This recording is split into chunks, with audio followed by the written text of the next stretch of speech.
Sindicato Mexicano de Electricistas informa. Y bueno, para darle ya formal inicio, voy a dejar el uso de la palabra a mi compañero secretario del Exterior del Sindicato Mexicano de Electricistas, mi compañero José Humberto Montes Oca. Y bueno, pues esta es su casa, bienvenidos al Sindicato Mexicano de Electricistas. Para nosotros es un honor contar con su presencia y bueno, me pidieron también que hiciera una introducción respecto al tema que articula a los trabajadores, ¿no? Bueno, yo solo quiero decir tres cosas. Una que es muy importante: el lugar que nosotros ocupamos en la economía, en la producción.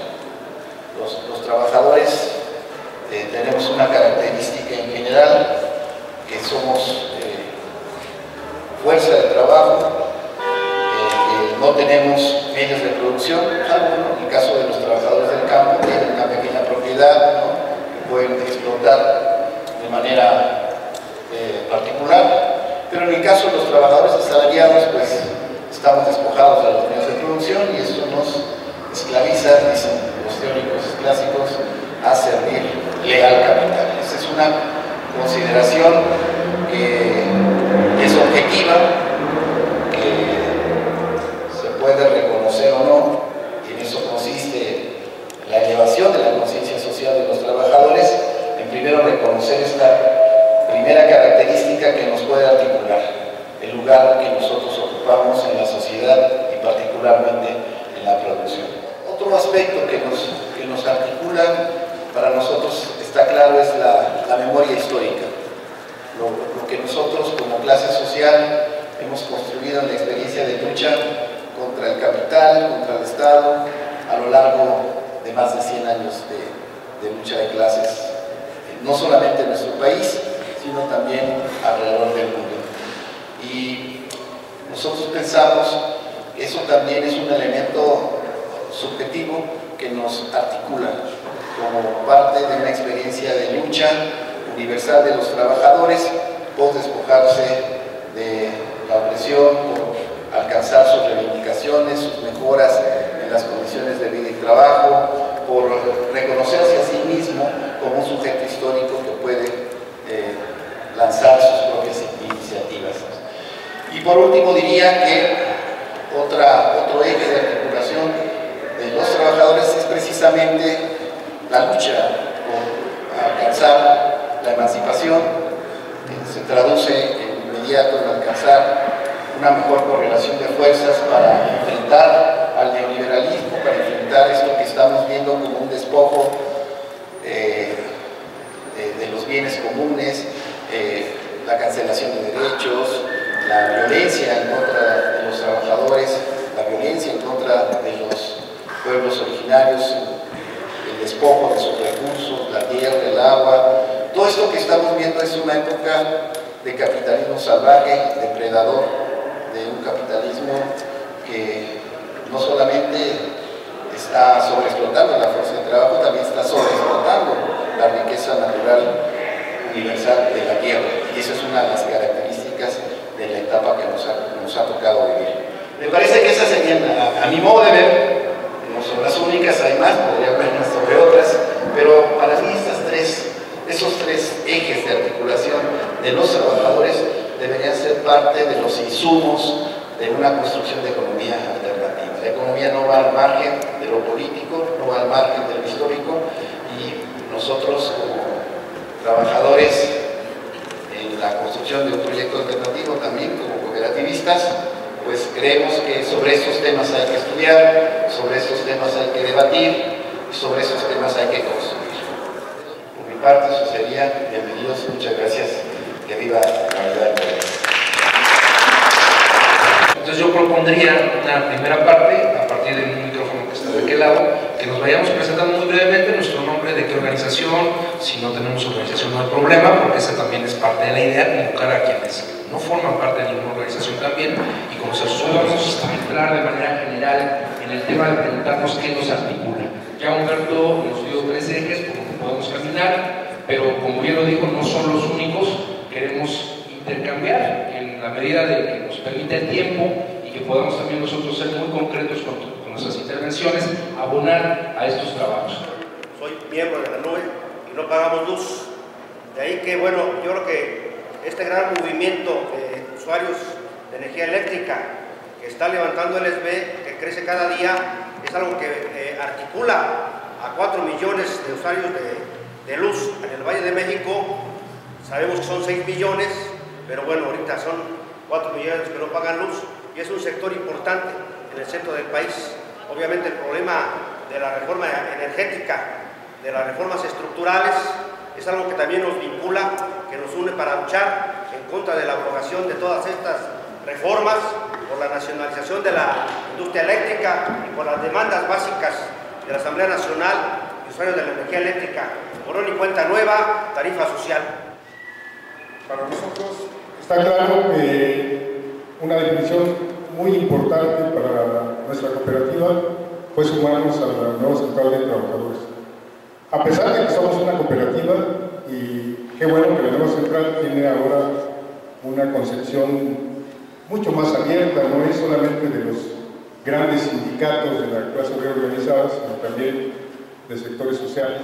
Formamos junto con nuestros hermanos de Pascual y de la Mesa Cooperativista Nacional y otras organizaciones cooperativas el colectivo de cooperativas. Es decir, dentro de la nueva central estamos haciendo un esfuerzo por coordinarnos, por vincularnos con otras cooperativas. La mayoría de los alumnos, por ejemplo, en la UAM, Xochimilco, son el trabajador del Starbucks, son el del telemarketing, son el del Oxxo, y ellos no están en ninguna de las organizaciones.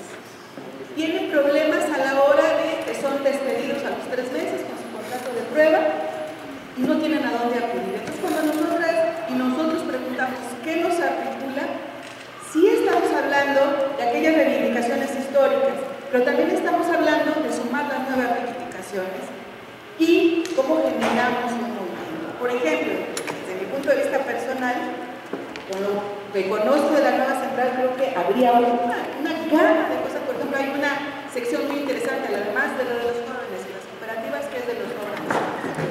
¿Cómo sumamos a los no organizados a los sin conciencia? Porque aquí pareciera que los que entran son los de la conciencia, los que tienen rollos, los que ya quieren ubicar al enemigo histórico.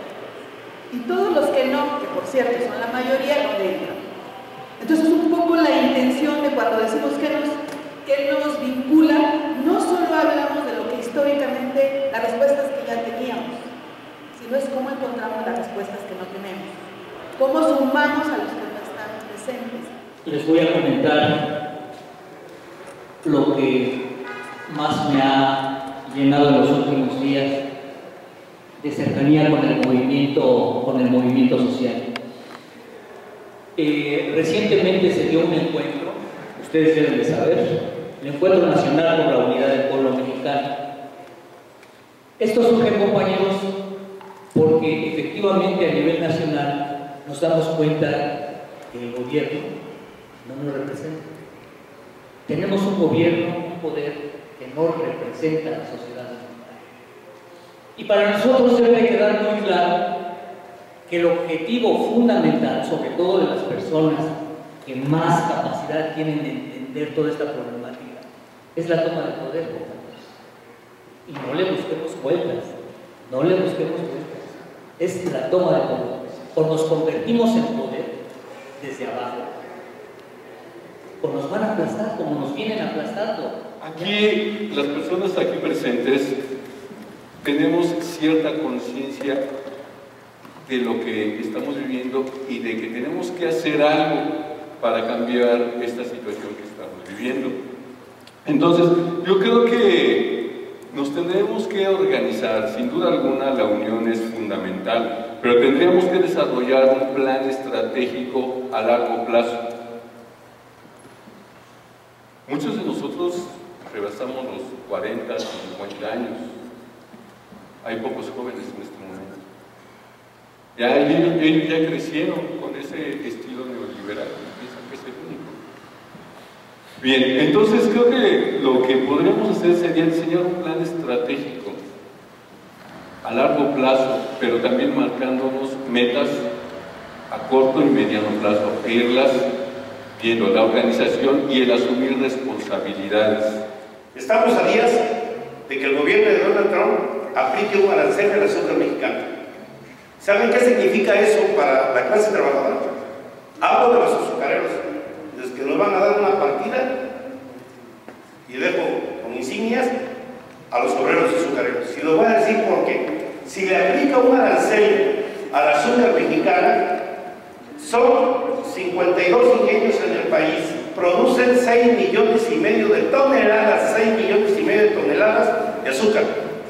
De esas 6,5 millones se van a Estados Unidos aproximadamente 2,1 millones de azúcar. Solo que está exportado, obligado por el TLC. Y si le aplica un arancel, o sea que le van a aplicar una cuota en dinero para que entre ese azúcar, ¿saben qué van a hacer los industriales azucareros? Ya mejor no la van a llevar. Si de por sí la venden más barata allá que la venden aquí en el mercado mexicano, y dices tú, bueno, ¿por qué la llevan entonces si la venden más barata? Es que está obligado la Cámara Nacional de la Industria Azucarera a llevar azúcar allá, por eso la venden más barata. Y ahorita que todavía les aplica un arancel, ¿a dónde van con eso, señores? ¿A dónde van? A que ya no vayan a llevar el azúcar y en México haya una sobreoferta, hay una sobreproducción y se caigan los precios. Y al caerse los precios, nos caemos los trabajadores azucareros. Si nos podemos empezar a aglutinar en la nueva central, en las partes, en los colectivos que tienen que ver con nuestros intereses, con nuestras actividades profesionales, yo creo que ahí vamos a tener un muy buen arte. En segundo lugar, se habla mucho precisamente de lo que comenta Carlos, o que comentan varios compañeros, Sandra incluso, que decían, bueno, pues el poder manejar nosotros nuestra propia economía, ese es un tema fundamental que yo lo resumiría como autogestión económica. Precisamente no irnos al boicot, sino a generar nuestros propios circuitos de consumo. Eso es lo que yo resumiría de lo que se discutió. Darle mucha fuerza a la economía social solidaria a partir de las organizaciones, por lo menos que estamos aquí presentes. Hay que hacer un diagnóstico no solamente de la situación que tenemos los trabajadores, sino un diagnóstico de cómo se organizan los que nos explotan. Y finalmente, son muchas las vías, son muchos los caminos por los que podemos buscar llegar a una emancipación de los trabajadores, a una libertad de los trabajadores, a un vivir bien de los trabajadores y de las trabajadoras, y no despertar la toma de poder. La toma de poder es también un elemento que está ahí. Incluso quienes mucho tiempo dijeron que no era la vía, como son los zapatistas, pues dicen, bueno, pues vamos a intentarlo, ¿no? Entonces no descartarlo, porque como bien dice Carlos, pues si avanzamos económicamente tenemos la posibilidad de avanzar políticamente. Entonces quizás no convertirlo en una prioridad, o que sea prioridad para algunos en función de los tiempos que se vienen con el 2018, pero no descartarlo de todo, ¿no? También terminaríamos diciendo, bueno, aquí no acaba la discusión. Tenemos una reunión el próximo martes 16 de mayo en la sala Jesús Silva Herzog en la Facultad de Economía. Esto es en el edificio B, primer piso, el anexo, ¿no?, de Economía. Ahí se haría la reunión el próximo martes 16 de mayo a las 4 de la tarde. Mantente alerta a nuestra transmisión.